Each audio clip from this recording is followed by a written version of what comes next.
Mario, I suppose this is a Real Madrid side who have emphasised the fact they haven't had too much time together pre-season compared to other teams, taking on an Osasuna side that we know are always going to be well organised. You take the win and move on? Yes, of course. When you have matches like this, that you are not fit enough, you are not ready to compete because you didn't have the precision or the normal precision, you need to win this kind of matches. It's true that we didn't see an amazing Real Madrid. As we were talking before, they didn't have enough time to fix everything, and at least they win, and they must be happy with this win. We saw, of course, 3 debutants at the back, Craig. They weren't really tested. Osasuna kind of came out with a game plan. Well, that's what I was going to say. You got a back four that's pretty much never played together, and yet Osasuna were so negative that these guys, hardly had to break sweat. So, marshalled by Militao, who's had a lot of injury problems. Huijsen could just step out and do as he wanted because Osasuna was so deep. Alexander-Arnold, we know his weak points in his game are defensive issues, but he wasn't under any pressure, so it gives him a rest, brings Carvajal on for some game time. It's a perfect scenario in terms of, okay, it's 1-0, it could have, you can make a mistake and Osasuna can score a goal from nowhere. But in terms of getting the 3 points, getting some, game time for certain players, Mbappe did look quite sharp, to be honest. Yeah, and he's the reason they won the game. And I think one of the gaping obvious problems is what we talked about at half-time, is that they need to find somebody in the midfield that is different to what they've got. Yes. They have big physical players. I know Arda Güler played today. But is he going to be the answer over the course of a season? Could he do what Luka Modric and Toni Kroos did over the course of years? I think there's a big question mark about that. I mean, I think him and Brahim Diaz have shown they can come in games and do some nice special things now and again.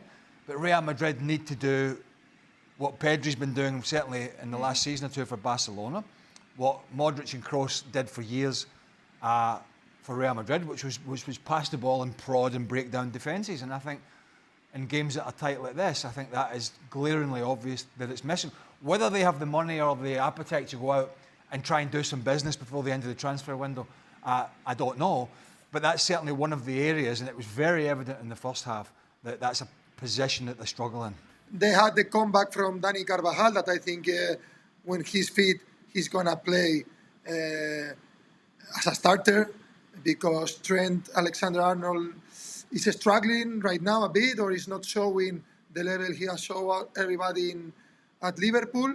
And well, Xabi Alonso has to take the good things from today, but the truth is that he needs time, and they need to improve to compete with Barcelona. The interesting thing is, if he does do that eventually with Carvajal, does he drop Alexander-Arnold or does he push him forward into more? We saw Gareth Southgate, of course, do that in England. And we saw some of his passes today. In the second half, he tried to hit a couple of diagonals and he basically shanked it.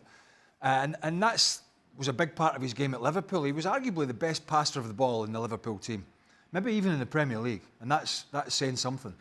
But of course, it's a different environment, maybe a little bit of nerves as well, and we didn't really see him get forward that much. And let's be honest about it, at this moment in time, he's had injuries and he's in his 30s, but Dani Carvajal, when fully fit, and he looks as if he's going to be fine to me, is one of the most well-rounded fullbacks that has played the game. It's as simple as that. You get a good player going forward, he's solid with his passing, and he is a very good one-on-one defender. So that's going to be another position to be interested in, to see how Xabi Alonso is going to figure that out. But listen, 3 points, and the other thing was, and Mario mentioned it, was Vinicius got taken off. Now, he didn't do a lot in the game, didn't do much in the game. There's going to be a lot of pressure on him. We talked about that. Now, he's taken him off at this stage of the season. A manager can always sell it to you. Look, it's early in the season. We haven't had a pre-season. I'm giving you a bit of a rest. I need to give game. But the more games he does not play well and doesn't really make an impact like Mbappe's been making, he will keep dragging him off. And we know what he's like, Vinicius Junior, if he thinks he's the player getting dragged off the majority of the times. You're going to lose him. He's not going to be happy. He's a player who sulks. So if he doesn't want that scenario to happen, he's going to, as the season goes on, he's going to have the impact he had on this team like he did 2 years ago. Because if it's the Vinicius Junior from last year, his number will be going up quite a lot. The easy question, I suppose, for me to ask, Mario, is what difference did we see today than we saw under Carlo Ancelotti last season? But this type of game is really difficult, isn't it, to kind of draw too many conclusions from?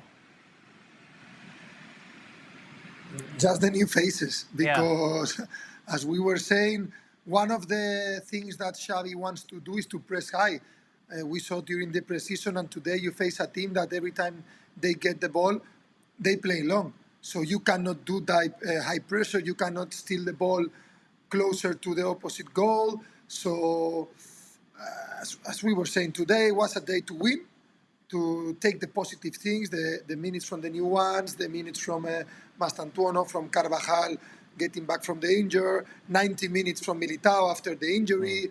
That kind of things. But I think we expect more from this Real Madrid, and as Craig said, if they want to play better, they will need more also from Vinicius. But after that, after the minute 60, when Simeone take out Baena, Almada, 10 minutes later, Julian, they didn't do nothing. So it was like last year, sometimes away from home, where they lost a lot of points.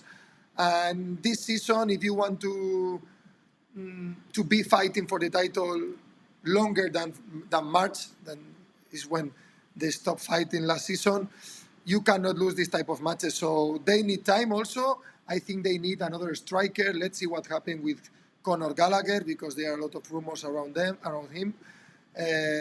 But I think it was 60 good minutes, but the rest was not good. It's almost like he's got this big squad, right? And he turns to his bench. Gets excited. I've got Barrios to come on, I got Sorloth, I got Koke, who's been there, seen it and done it, and I need to get players some game time. And he makes changes for the sake of changes. Now, I understand making a change if you're chasing a game and you're behind, which quite often they have been in, particularly last season, and they've gone on, he's made 3 or 4 changes, and they go on and win the game. They're 1-0 up at half-time. He has Johnny Cardozo and Conor Gallagher in the middle, who are workhorses, who get their foot in. Not the greatest pass, certainly Conor Gallagher, not the greatest passer of the ball, but they're under no pressure.